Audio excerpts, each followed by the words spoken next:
E isto fez-me pensar que muitos destes temas nós andamos a falar há muito tempo, mas andamos a falar sempre para os mesmos.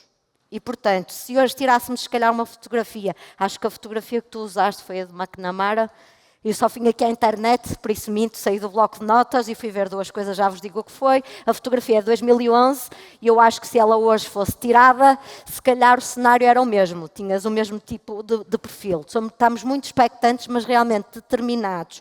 Até chegar a mudar a experiência dos doentes e dos colaboradores, estamos muito longe disso. Esta é a percepção dos nossos doentes, é a percepção dos nossos profissionais.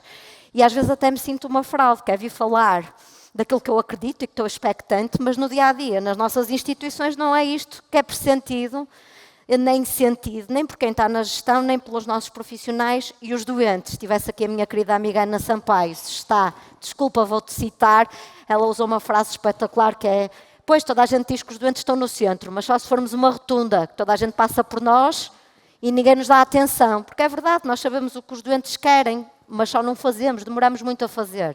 A doutora Maria de Belém, uma pessoa que eu muito estimo, há um ano atrás aqui mostrou um gráfico dos recursos necessários versus as necessidades. Há muito que se sabe que não somos os bastantes, mas não continuamos a acompanhar na velocidade que devia de ser. E porque os meus comentários vão acabar um bocadinho por aqui. Não quero que levantem mãos pessoas que trabalham em empresas tecnológicas, está bem que isso era batota. Para os que não trabalham em empresas tecnológicas, digam quem é que no seu dia-a-dia, no seu posto de trabalho, recorre a ferramentas que acham que são de inteligência artificial para ajudar a fazer uma apresentação, um artigo. Podem levantar a mão sem medo. Quem é que utiliza? Ok? Boa. Quem é que é? Ok? Quem é que é impulsionado pela sua chefia, diretores, administrações, a utilizar isto de uma forma rotinada no dia-a-dia? Levanta a mão. Sem ser tecnológicas, não vale.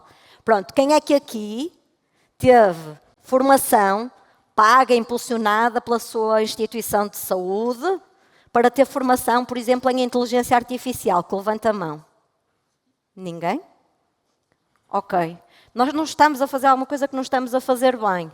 E isto, a inteligência artificial, traz muitos desafios, e eu como comentador não queria deixar de fazer, que não são tecnológicos, são de ética, são de compliance. Eu tenho sempre medo de falar nestas plateias, tenho sempre gente que sabe muito mais do que eu sobre estes temas.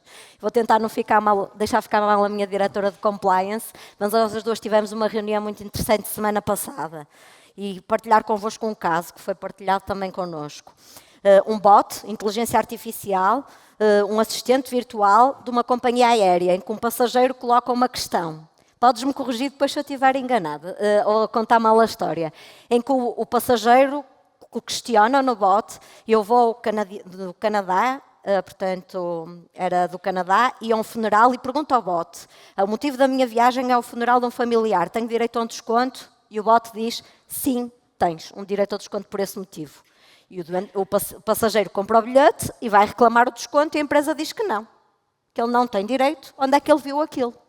Ele disse: foi o bot da tua empresa que me disse. E mostrou. Foram para tribunal, o juiz não teve dúvidas. Obrigou a empresa a aplicar o desconto.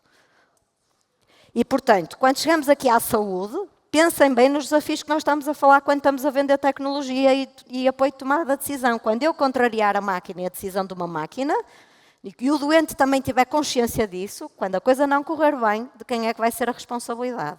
E, portanto, isto não é para pegar nos expectantes e deixá-los desiludidos ou com medo. É só reflexões que eu queria deixar ficar.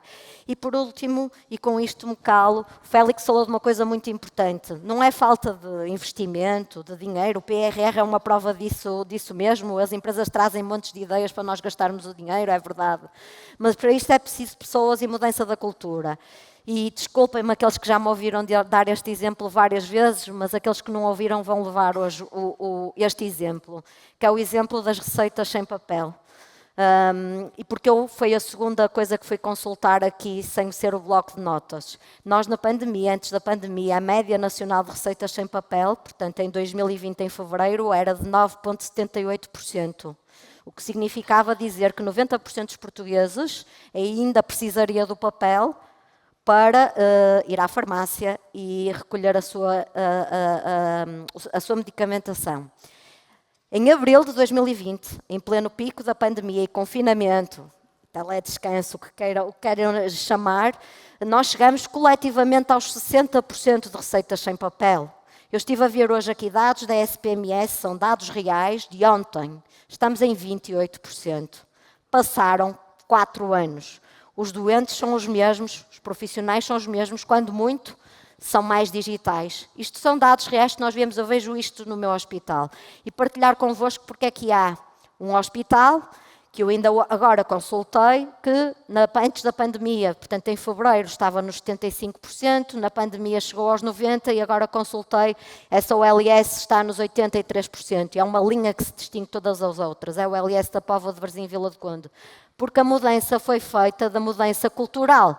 Nós o que fizemos foi trabalhar antes de vir a pandemia, nem sonhávamos que vinha a pandemia e reestruturamos inclusive os gabinetes de consultórios médicos, de forma a que nenhum gabinete tinha uma impressora. E não tinha porque ela não era precisa, porque só em 15% dos casos é que os doentes efetivamente precisavam de levar um papel impresso e nós achávamos que compensava reconfigurar os gabinetes e fazer 15% das consultas, o médico ter que se levantar e vir a uma impressora que estava à porta do seu gabinete. E isto faz toda a diferença. Se continuarmos a desenhar hospitais com planos diretores que têm mais de 30 anos e a colocar paredes, barreiras, isto é uma coisa que a professora Maria de Belém defende e por isso acho que lhe devo dar aqui este mérito. Depois a pensar há uns anos atrás, nisto exatamente. Nós continuamos a desenhar hospitais que são casinhas de bonecas iguais aos que podiam ter sido desenhados há 100 anos atrás.